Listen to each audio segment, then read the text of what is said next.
Hello, fellow anti-novelists. So let's get back into developmental editing. We have no time to lose, so we're getting right into it. The first thing I want to share with you is I have added my color code key to my master manuscript. So I've got all of my character colors and I've got all of my editing colors and a reminder that my notes will be in brown. Then I wanted to share with you from a previous video, you might remember the cause and effect tracker character development. So what you're looking at is this is the document that I use in order to track scenes and sequels and make sure that I am pulling my story threads through as I write and develop. So I'm going to show you what that looks like in practice. Before I do that, however, I am making good on my promise to provide you with a workbook for your editing. This includes a tab for the developmental edits, the line edits, and the proofreading, and just some tips and tricks for each one of those. So just a quick walkthrough. I have a reminder that a developmental edit is to address the structure of your narrative. It's to check for voice and tone. It's to look at your overall plot. It's to look at your theme, to check your pacing, to look at your character development, and to address your total pages and word count and whether or not those are consistent with your genre. Additionally, I've added a second page, which is a reminder about what to expect from a formal developmental editor after you have done your own first round of developmental edits. With those things in mind, I will link that down below for you so you can go grab your very own workbook, fill it out, totally a helpful tool. But let's take a look at a snag, not really a snag, but let's just take a look at something that happened as I was editing along. So I'm taking you over to chapter 20, and I'm looking at my cause and effect tracker, okay? So in chapter 20, we have a critical meeting, so that's the title of this chapter. I've got the first cause or event is a birthday visit, and I've made myself a flow note, unknown visitor and peach roses. So that's something that's a thread that I'm going to have to carry through over into the other parts of the story. Then I've got a question to myself, is the nurse important? And the answer to that is watching. Then I've got a note, the red lap blanket, what's the significance? And I've made a note about the anchor. And then I have flowed that down below into the research questions and task box. And I've asked myself, who is, and I've left a blank here. No spoilers, I'm not going to tell you who it is. So then up here, I've got establish that she ran away and reveal that it's mom. And then I've got backstory and a number, 7111.A. That's a reference to the backstory for this character in my Zettelkasten. So I know I need to go over there, I need to pull those cards, and I need to take a look at them. And I've made myself a flow note down into the notes, which says, oops, can't see that, 7111.A, mom. And then I've got a note about my person, establish full backstory, and reveal the inciting incident for the trap, okay? So remember when I talked about how you might get into your story and realize somewhere over here towards the third or fourth act that you need to hightail it back to the beginning and place that cookie so that your readers can figure those things out as they read through the story? That's a perfect example of that. So I'm making myself a note to remember to plant those details within this chapter or quickly subsequent ones so that when my reader gets to the end, they remember back and go, oh my gosh, it was that. Okay, so that's giving your reader the aha moment.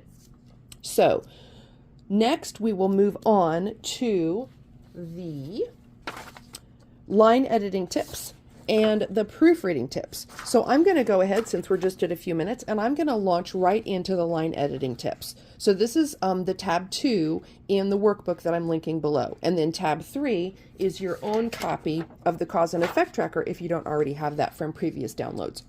So in line editing, a few notes, just a few reminders to you, and a tip on scene development. So the first note reminder is your word choices at the beginning of a scene or chapter may be informed by where we are, right? So if it's a new scene, if it's something the reader hasn't seen before, you might want a little more description so that the readers can get oriented. But if it's someplace we already know where we are, you can dive right into the action. So how you're choosing your words and phrases will somewhat be determined by where you are in the story. Let's look at the next item to check for line editing. Adverbs, describing a verb, an adjective, or another verb, often ends in ly and usually adds nothing. And I've given you some examples. So instead of telling your reader something, you want to use your adverbs to show that thing.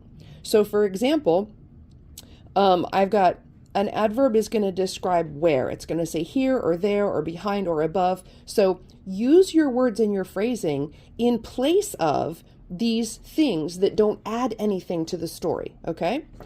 So weak verbs. This is a stylistic point of diction or word choice. So you want your weak verbs to be rewritten so that they show things to the reader rather than just telling them. And I've given you an example. Telling, the lake was sparkly. Okay, it tells us what it is, but it's not very interesting. Showing, the morning sun illuminated the lake's surface with sparkly peaks. Right? You can see that.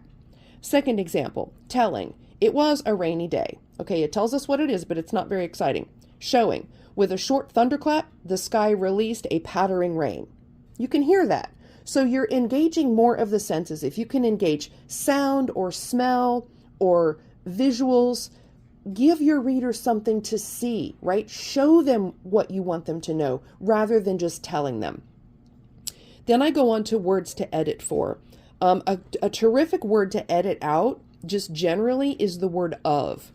Example, I had a bouquet of flowers. Okay, that's pretty flat. It doesn't show me anything. What if you change that to, the flowers jutted and swayed in every direction, bringing the bouquet to life. Jutted and swayed, those are action words. They're showing your reader what you want to tell them. So as you're going through your line editing, you're going line by line and looking at your sentence structure and how you present your thoughts. Look for ways that you can engage your reader by engaging all of their senses. That makes for much more satisfying reading. I note ing verbs. I was running out the front door is the example. Okay, I was running out the front door, not very exciting. What if I change that to, I dashed from the front door to the car?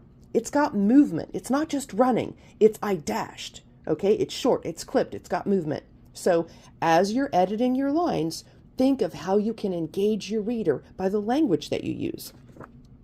I make a note about redundancy. I kicked the ball with my foot. Okay, duh, what else are you going to kick the ball with? Okay, I've changed that to, try writing the action to show significance. The ball ricocheted wildly off my shoe and dropped into the goal with a thump.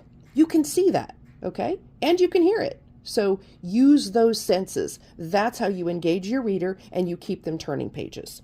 So then I just add a couple of other quick notes about using circuitous phrasing when you could use a shorter word instead. Just little tips that might help you pull that line edit out of yourself and push yourself as a writer so that you're really pulling that reader into your story, you're engaging all of their senses, and you're making sure that in the end it's satisfying and it's thorough.